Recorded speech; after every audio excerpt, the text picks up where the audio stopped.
Hey guys, what's up? It's iFlynn here, and today we're going to be taking a look at the new Warframe that was introduced into the game with the Deadlock Protocol update called Protea. Now, Protea is a really fun frame. I would say she is about a B tier Warframe. She's fun to play. She doesn't necessarily have any uses, right? Like, she's not a frame that you must go out of your way to get to do a certain piece of content. She's just a fun frame to play that can be somewhat useful in the likes of a survival, defense, interception, whatever, you know?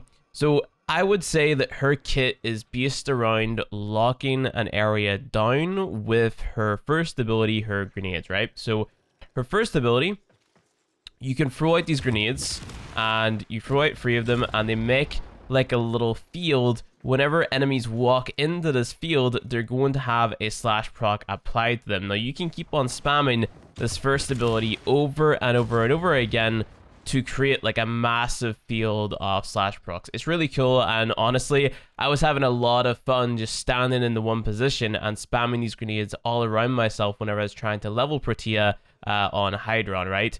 So whenever you pair that with the rest of her kit, moving on to the second ability is a little turret that you can bring out. It's got limited ammo and it's got a very short duration. It's probably one of the weakest abilities in her kit.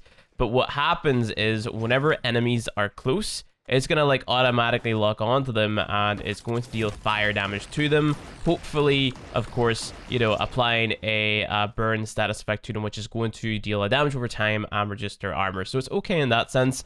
I wish it scaled a little bit better, like maybe giving the player the opportunity to mod it, for example, with the likes of, let's say, secondary weapon mods. That would be cool. But right now, it doesn't really scale that well. It doesn't deal a lot of damage. As you can see, like all those enemies that it shot, they're more or less still full health, like little chip damage right there in this guy. So it's not really worth spamming or using it all too much. It's just okay to remove a little bit of armor for a very short period of time. And it's all right. Moving on to the third ability, her dispenser. So this is a little dispenser that you can put up, and it's going to drop health orbs, it's going to drop ammo, and it's also going to drop energy. There we go. Just as I say it, it drops all of them. So yeah, no, the health orb is like a mega health orb, right? It's going to give you a lot more health back, which is really cool. But it's just a useful ability which you can cast whenever you jump into your fourth ability. And honestly, like the fourth ability, it's not the most useful ability in her kit, but it's really damn cool because you're basically Tracer, right? Like, it's rewind time. Like Will Smith would say in the YouTube rewind. So you press 4, right? And you're gonna like mark a point in history, right? So you press 4 now. Now you can jump around and do whatever. You can spam your 1, you can use your 2, you can use your 3, you can do whatever. And then whenever the duration of your 4 runs out or you reactivate your 4, you're going to make an explosion where you stand and you're going to run back to where you originally casted your 4. You're going to get all your ammo, your health, your energy that you expended that you used while you were in your 4 back, so then you can cast your 4 again. Do the same thing, cast your 1, your 2, your 3, and then keep on repeating that process. You're eventually going to run out of energy because it does cost energy to use your 4. You're not going to get that energy back, but it's still really, really, really cool. So what I like to do is I'll show you guys versus a fresh group of enemies. So get rid of this here guy right here. Kill all of them. Heavy gunner. Spawn. Simulate. I'll get my energy first. I'll go into the middle of a group of enemies, or I'm gonna go place myself where I know the enemies are gonna be spawning, right? Press by 4, press by 3, press by 2, and then spam my 1 as much as possible, while also having Xeneric active, so I can get that energy regen as well, right? So we rewind now, and then I press by 4 again, press by 3 again. You can use your 2 if you want, or you can just keep on spamming your 1. And you just keep on making a ton of like slash proc areas come out. I just deal a ton of damage to all the enemies around, and then by the time you know, waste your duration on your 4 again, you go back, you've got all of your energy back again because of the dispenser, because of the enemies that you're killing, because of the regen in the 4, and possibly other sources giving you your energy back. So you can just keep on constantly spamming your 1 and then going back into your 4 and doing whatever, right? So it's really cool in that sense. the slash damage isn't that great, but whenever you pair it with the likes of, let's say, AoE damage frame like Saren or Garuda or someone along those lines, it's going to be really, really, really insane. And it's the fact that you can just sort of stand in the one position and then spam them all around the arena, right? Like, my balls last 15 seconds, which is pretty okay. You can make them last longer, but then, of course, if you're throwing on a mod like Nara Minded, for example, you're reducing the range of these quite significantly. And I wanted to have, like, a big range so I could cover, like, a lot of ground in the map, right? So in Hydron, for example, like, one cast covers, like, maybe 2 spawns, which is really, really, really crazy. So the build that I'm running right now is 4 Forma. I've thrown on my Umbral Vitality, Umbral Intensify, so then they buff one another up. So I have 550% more health, then 55% more Pyre Strength. I've got Transient Fortitude for even more Pyre Strength, and then of course we have negative to duration on there. So Prime Continuity to counteract that. I wanted to have more range, so I threw on Overextended and Cunning Drift. Now, if you don't want to have as much range as I have on, you could swap out the Overextended for Stretch if you really wanted to. Like, then you have more damaging orbs. It's entirely up to you. But I wanted to have more range, and honestly, like, the amount of damage that the slash procs are dealing right now is totally fine, at least in my opinion. So I didn't want to buff them up anymore. So that was Cutting Drift and Overextended paired together, as well as Augur Reach. I've got Augur Message on here for even more duration paired with Prime Continuity, and then Streamline, so then my abilities are just that little bit more spammable, right? So there's that. Then the Aura mod that you've got, you actually start off with a Aura Formid Aura mod slot, so you can throw on pretty much anything you like. So you don't have to go all balls to the wall and throw on the Umbral mods like I have, but I like going overkill and over the top, so I went for it just because that's what I like to do. So this is just the build that I thought was the most fun for Protea, and honestly, like, that's what she's for. She's a fun frame. She's not a super useful frame until they make, like, maybe more arena bosses like they did for the Jacka rework. She's really fun to use in the Jacka rework, I'll say that much.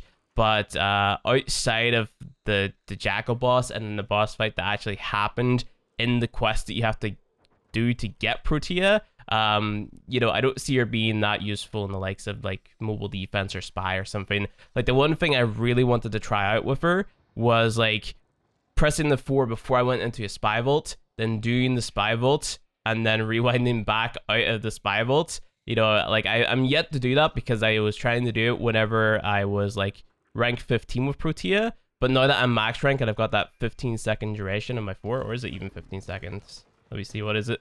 What's the duration? It's 12 seconds. That 12-second duration on my 4, well, you know, might be able to do some Spy Vaults with it, but just not all of them in the game. So, yeah, we haven't even spoke about her passive yet. Her passive is actually really, really, really interesting.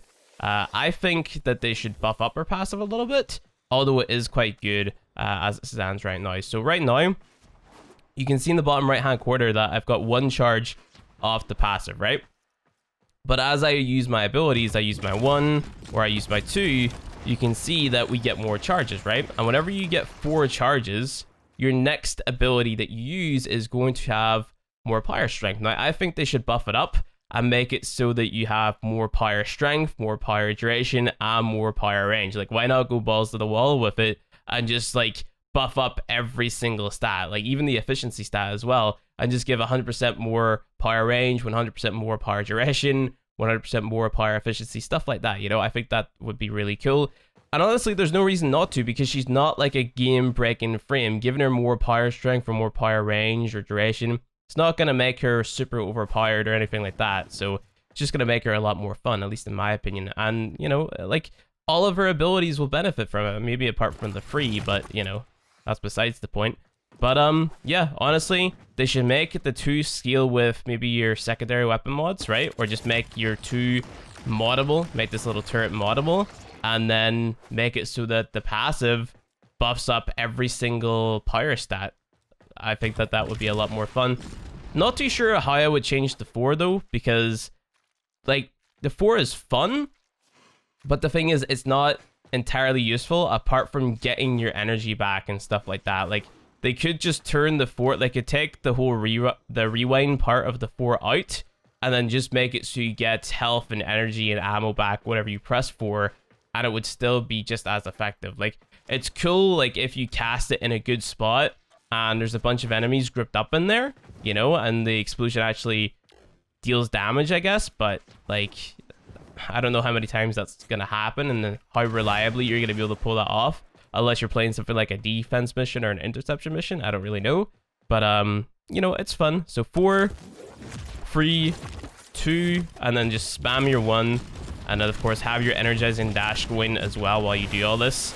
So then by the time that you get out of your 4, by the time the explosion happens, you're going to be able to cast your 4 again because of that energy you get back from your 4 and energizing dash kicking in. Then you can just, you know, use your 3, your 2, spam your 1 again.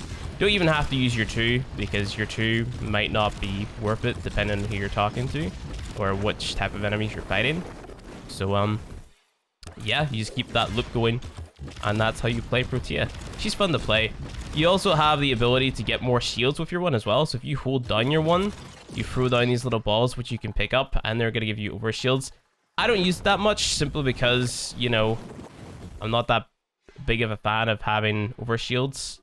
Like, it's not something that I'm going to go out of my way to do. Like, you do it at the start of the game if you really want to, but I would rather just spam the 1 to get the damage out there, you know? Like, I'm not going to die anyway because of the 4, so it doesn't really matter if you hold down the 1 to get that over shields. It's nice to have. It's a nice to have, but it's not... like, Protea could be shipped without that ability to get those over shields, and I'd be totally fine. But it's just something that's there, which is cool. So, that's Protea. That's sort of my first impressions of her. She's a fun frame. Definitely, like, B tier or C tier, I would say, in terms of my own tier list. But yeah. Protea's cool. Thank you guys for watching this video. If you enjoyed it, go ahead, hit that like button below. If you want to see more Warframe content, subscribe to the channel, and I'll see you guys in the next one.